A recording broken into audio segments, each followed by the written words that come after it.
یہ خدا کی طرف سے انعام ہے یہ 10 دن. اور حضور علیہ السلام نے فرمایا کہ ان کی ہر رات لیلۃ القدر کے برابر ہے. ذی الحجہ کی ہر رات کیا ہے؟ لیلۃ القدر کے برابر ہے. فرمایا اس کا جو دن ہے، اس کا ہر دن، اس میں جو بھی نیک عمل کیا جائے گا اس کا اجر بھی اللہ تعالیٰ اسی طرح عطا فرمائے گا جس طرح کہ لیلۃ القدر کا اجر عطا فرماتا ہے. یہ جو 10 دن ہیں یہ ریوارڈ کے دن ہیں. یہ اللہ کی طرف سے اہل ایمان کے لیے خاص طور پر بخشش کی صورت میں، رحمت کی صورت میں، عطاؤں کی صورت میں. اچھا، اس میں مختلف قسم کے جو ہے وہ عبادات ہیں اور مختلف قسم کے بخشش کے خدا کی طرف سے بہانے ہیں. مثلا میں آپ کو چند مشترکات بیان کروں گا اور آپ سنیں گے تو آپ کے ذوق میں اضافہ ہوگا.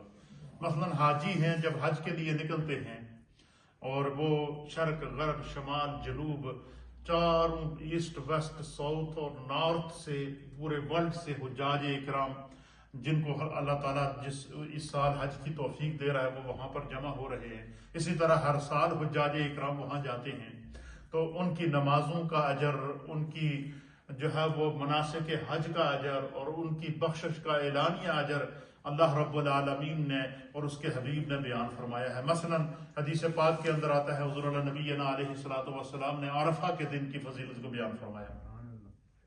اچھا، عرفہ کے دن کی 2 فضیلتیں میرے مصطفیٰ نے بیان فرمائی. ایک فضیلت کو عرفہ کے دن کی حجاج کے ساتھ خاص کر دیا گیا. فرمایا کہ یوم عرفہ کو جو بھی حاجی سورج کے غروب ہونے سے پہلے 9 ذی الحجہ کو اس نے میدان عرفات میں قدم رکھ لیا، اس کو وقوف عرفہ نصیب ہو گیا. تو فرمایا کہ وہ اگر وہاں اس کو موقع ملا دعا کرنے کا تو ٹھیک، نہیں ملا، اگر دعا نہیں بھی کی وہ وہاں پر پہنچ گیا. کیا ہو گیا؟ پہنچ گیا. اور اس نے میدان عرفات کے اندر 9 ذی الحجہ کو وقوف کر دیا. تو اللہ کے حبیب علیہ الصلوۃ والسلام نے فرمایا، حضور علیہ السلام نے فرمایا کہ عرفہ کے دن کے متعلق میرے مصطفیٰ نے فرمایا کہ اس دن اللہ تعالیٰ اپنے بندوں کے قریب ہو کر جلوہ گر ہوتا ہے. اللہ تعالیٰ اپنے بندوں کے کیا ہوتا ہے؟ قریب ہو کر جلوہ گر ہوتا ہے اور اپنے بندوں پر فرشتوں کے سامنے فخر کرتا ہے. اللہ تعالیٰ فرشتوں کے سامنے اپنے بندوں پر کیا کرتا ہے؟ یوم عرفہ کو فخر کرتا ہے اور فرماتا ہے. کیا فرماتا ہے؟ مسند بزاز کی حدیث ہے کہ سرکار دو عالم صلی اللہ علیہ وسلم نے فرمایا کہ اللہ تعالیٰ اپنے بندوں کے قریب ہوتا ہے، ان کو اپنا قرب عطا فرماتا ہے اور فرشتوں کے سامنے 9 ذی الحجہ کو اللہ رب العالمین اپنے بندوں پر فخر کرتا ہے اور فرماتا ہے کہ میرے بندے دور دراز سے، گرد و غبار سے اٹے ہوئے، جنت کی امید لیے ہوئے ایک میدان میں جمع ہیں، ایک ہی لباس پہنا ہوا ہے اور سب کی ایک ہی بولی ہے، لبیک اللہم لبیک. اے اللہ، وطن کو چھوڑ آیا ہوں، تیری بارگاہ میں حاضر ہوں. اے اللہ، کاروبار کو چھوڑ آیا ہوں، تیری بارگاہ میں حاضر ہوں. اے اللہ، مال و دولت کو چھوڑ آیا ہوں، تیری بارگاہ میں حاضر ہوں. اے اللہ، اولاد و امجاد کو چھوڑ آیا ہوں، تیری بارگاہ میں حاضر ہوں. اے اللہ، دنیا کی ہر توجہ اور دنیا کی ہر آسائش کو چھوڑ کر میں دور دراز سے سفر کر کے تیری بارگاہ کے اندر آ گیا ہوں. اے اللہ، میری بخشش فرما. تو اللہ کے حبیب علیہ السلام فرماتے ہیں کہ جب بندے ایک لباس پہن کر گرد و غبار سے اٹے ہوئے اپنے رب کی محبت میں مستغرق ہو کر اپنے رب کی بارگاہ میں 9 ذی الحجہ کو گڑ گڑا کر روزہ رکھیے. خاص حاجیوں کی فضیلت ہے.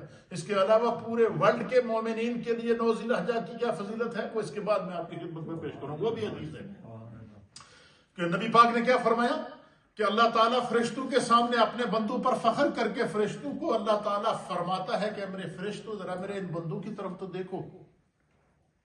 آج انہوں نے ایک لباس پہنا ہوا ہے، ایک ہی زبان ہے اور ہر ایک اپنے رب کی بارگاہ میں استغفار کر رہا ہے، توبہ کر رہا ہے، اپنی زندگی کی اصلاح کر رہا ہے، اپنے رب کی بارگاہ میں مناجات کر رہا ہے، اپنے رب کی بارگاہ کے اندر اپنی تھکاوٹ کو بھول چکا ہے، کاروبار کو بھول چکا ہے، اولاد کو بھول چکا ہے، سب کچھ بھول چکا ہے، اپنے آپ کو رب کی بارگاہ میں اس نے پیش کر دیا. تو نبی علیہ السلام نے فرمایا کہ جب فرشتے وہ سارا منظر جب دیکھتے ہیں تو جب فرشتے اس طرف دیکھتے ہیں نا تو ایک حدیث کے مطابق حضور علیہ السلام نے فرمایا کہ فرشتے نوری مخلوق ہیں، ہر فرشتے کی کوئی نہ کوئی تسبیح، کوئی نہ کوئی ذکر جس کے اندر اس کو خدا نے اس کی ڈیوٹی لگائی ہے، وہی اس کی عبادت ہے، وہ اس کے اندر گم ہے۔ فرمایا کہ فرشتوں کے اندر سب کچھ ہے، عبادات ہیں، ذکر ہے، تسبیح ہے، لیکن فرشتوں کے پاس وہ چیز فرشتوں میں نہیں ہے کہ وہ گڑ گڑا کر اپنے رب کی بارگاہ میں دعا مانگیں، آنسو بہا کر اپنا اعتراف کریں اور عاجزی اور انکساری کا اظہار کریں۔ فرمایا فرشتے جب یہ منظر دیکھتے ہیں اہل ایمان کا کہ انہوں نے ایک ہی لباس پہنا ہوا ہے، ان کی ایک ہی کیفیت ہے، ان کا وہ رنگ و نسل سے بے نیاز ہو کر، زبان سے، علاقائیت سے اور ہر قسم کی لسانی فتنوں سے بے نیاز ہو کر اپنے رب کی بارگاہ میں، سب کی ایک ہی لباس ہے اور ایک ہی بولی ہے، وہ بول کر اپنے رب کی بارگاہ میں آنسو بہا کر رب کی طرف گڑ گڑا رہے ہیں۔ تو اللہ کے حبیب علیہ السلام فرماتے ہیں جب فرشتے اس منظر کو دیکھتے ہیں نا، پھر اللہ تعالیٰ فرشتوں کو مخاطب کر کے ارشاد فرماتا ہے۔ کیا فرماتا ہے؟ اللہ فرماتا ہے کہ اے میرے فرشتوں دیکھو میں آج اپنے بندوں کے لیے میں نے کیا انعام رکھا ہے۔ اللہ فرماتا ہے اے میرے بندو، تمہاری یہ کیفیت تمہارے رب کو بڑی قبول ہے، تمہاری یہ محبت تمہارے رب کی بارگاہ میں قبول ہو چکی ہے۔